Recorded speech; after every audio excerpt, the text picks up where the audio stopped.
It was an ordinary day at the park, a place where my daughter and I went to relax and unwind. She loved the swings, the fresh air, and the freedom of moving around, though with the help of her wheelchair. She was smiling, laughing as she played, completely oblivious to the world around her. But that all changed when a boy, no older than 12, walked over.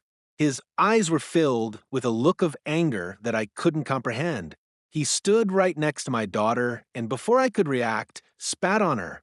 The feeling of shock and disbelief washed over me. How could anyone, let alone a child, do something so cruel? I immediately confronted him demanding an apology, but instead of feeling sorry, he sneered. His words were hurtful and laced with something far worse: hatred. "You don't belong here," he said, before he turned to run off, leaving my daughter visibly upset and confused. My heart sank for her.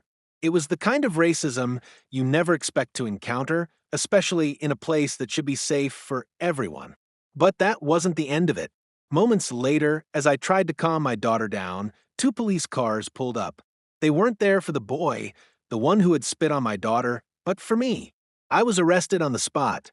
Confused, shocked, and furious, I was dragged away without any clear explanation. It turned out that the boy's mother, who was nearby, had called the cops, claiming I was the one who had attacked her son. The entire situation felt like a nightmare I couldn't wake up from. I was the one who had been wronged, and yet I was the one being punished. My daughter, who had already been through so much in life, had to witness the injustice unfold. It wasn't until later, after a lot of explaining and legal intervention, that the truth came out.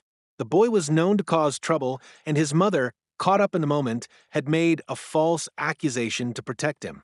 In the end, I was released, but the memory of that day, the pain of being wrongfully arrested, and the heartache my daughter endured will never leave me. It was a stark reminder of how quickly things can turn upside down and how important it is to stand up against hate and injustice